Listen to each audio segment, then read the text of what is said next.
Hello, everybody, and welcome back to the Language Arts Gallery. Today, we're going to continue talking about applications of AI that we can use in the language learning classroom. And today, we're going to focus on assessment. And we're going to focus on a great tool of formative assessment called EdPuzzle that we can use in conjunction with YouTube videos. We can also use it in conjunction with teacher-created videos. So videos that we want to share perhaps through our LMS for our students to either do quick review or to introduce a new topic or concept. So I previously went over how we can generate questions on YouTube videos in Brisk. EdPuzzle is even better. Now, like Brisk, EdPuzzle has a free version, but there are limits to the free version.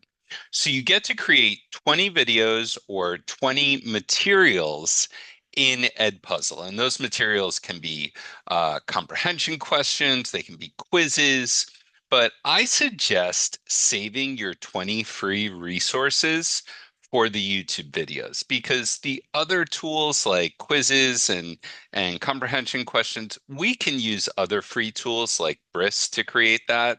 So we want to get as much use as possible out of our free EdPuzzle account.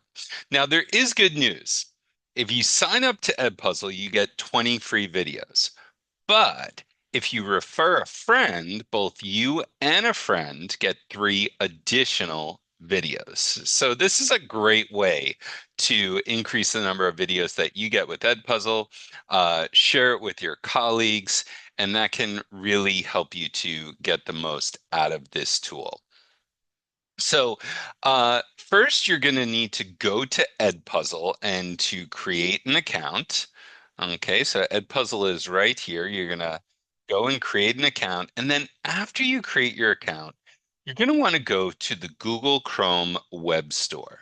And up here where it says search extensions, you're going to put EdPuzzle and you're going to click there and you'll see this. Now, I've already added it to my computer, so it's already there in my Chrome web browser. Yours should say add to Chrome. You're going to want to click that and you're going to want to install that extension. You're going to have to complete the onboarding information process where you share the grade level and the content that you're teaching. Now, I've shared this with 2 colleagues, so I've got 26 videos here that I can use. So what I'm going to do then is I'm going to go to YouTube. Now, after I've added that Google Chrome extension, anytime I am on YouTube, I am going to have this right here, Edit with EdPuzzle. Okay, so I just click that button. Now, this is a video. If I click play, this is a video on the solar system for children, and it shares all about these different planets in the solar system. I'm going to click Edit with EdPuzzle, and this is going to send this to my EdPuzzle account. Okay, so now here's that video, right?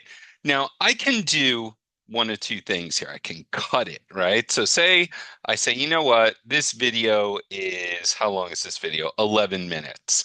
I don't want my students to watch the whole thing. I am going to cut out the last 5 minutes, say, right? So I go ahead and I can cut that if I want to. But what I really want to focus on is adding questions. So I click on questions here. Now I can add my own at any point in the video. I can click play and I can add multiple choice or open-ended questions or add a written comment or even an audio note for my students. But you know what? I want to make my life easier. I want your life to be easier. So I'm just going to click generate questions. I'm going to let the AI do the work for me. So I want to generate multiple choice questions. And just like that, the AI has added 11 multiple choice questions to this video.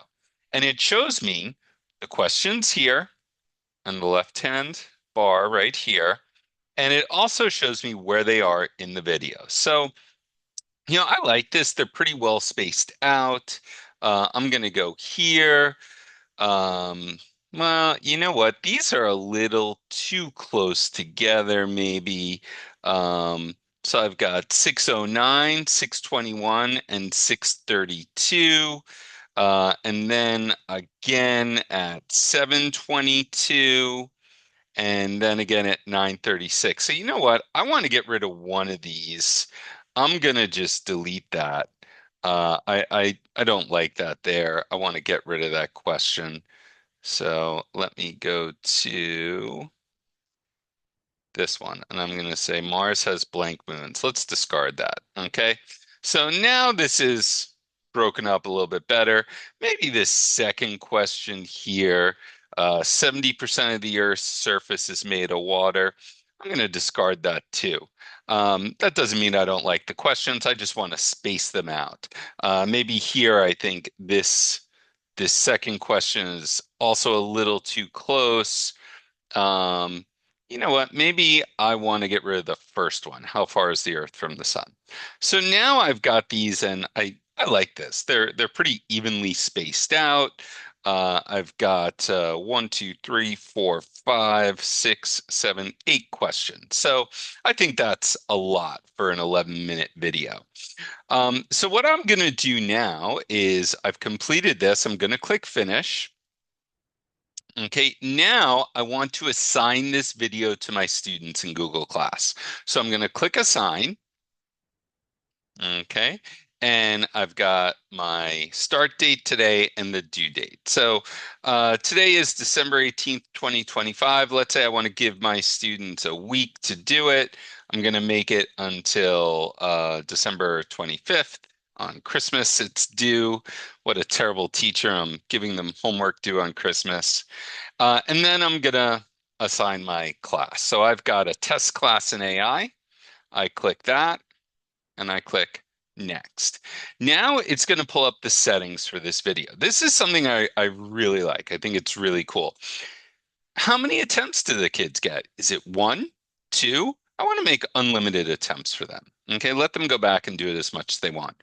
Do I want to post it to the Google Classroom? This will allow this AI to post to your LMS. I say, yeah, I want it to do that. This is really great.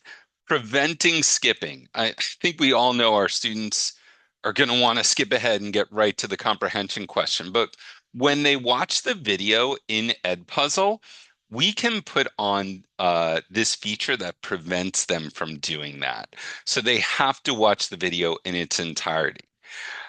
Speed up. Are students allowed to watch the video at faster speeds? So I can say, yeah, I want them to watch it, or no, I want them to watch it at the normal speed. And enable closed captions if available. I want closed captions on. So then I click assign.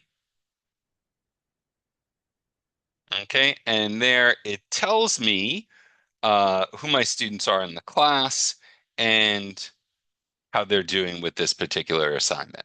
So I really, really love that. Now, if I go back and I look in my Google Classroom and I go to my test class in AI, okay, right here, I posted a new assignment via EdPuzzle Planets in the Solar System. Okay, so I can see it right there, who's completed it and how it was assigned. So this is a really great tool of formative assessment. I don't think EdPuzzle is so fantastic for summative assessments, but I do think it's great for formative. I also think it's great for learning centers, for independent learning. If we want to break our class up into small groups, I think we've got a great opportunity to take our students who need a little bit extra support. We want to break them out into a mini lesson with the teacher.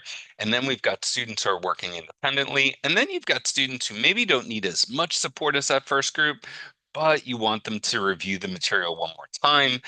This is a great way for them to either review the content with a YouTube video or use a teacher created video and upload that to your EdPuzzle account and then create comprehension questions for the students to complete. So a lot of great applications to this tool. I hope you enjoyed it. Please remember to like, subscribe, and comment on the video, and I'll see you in our next video at the Language Arts Gallery.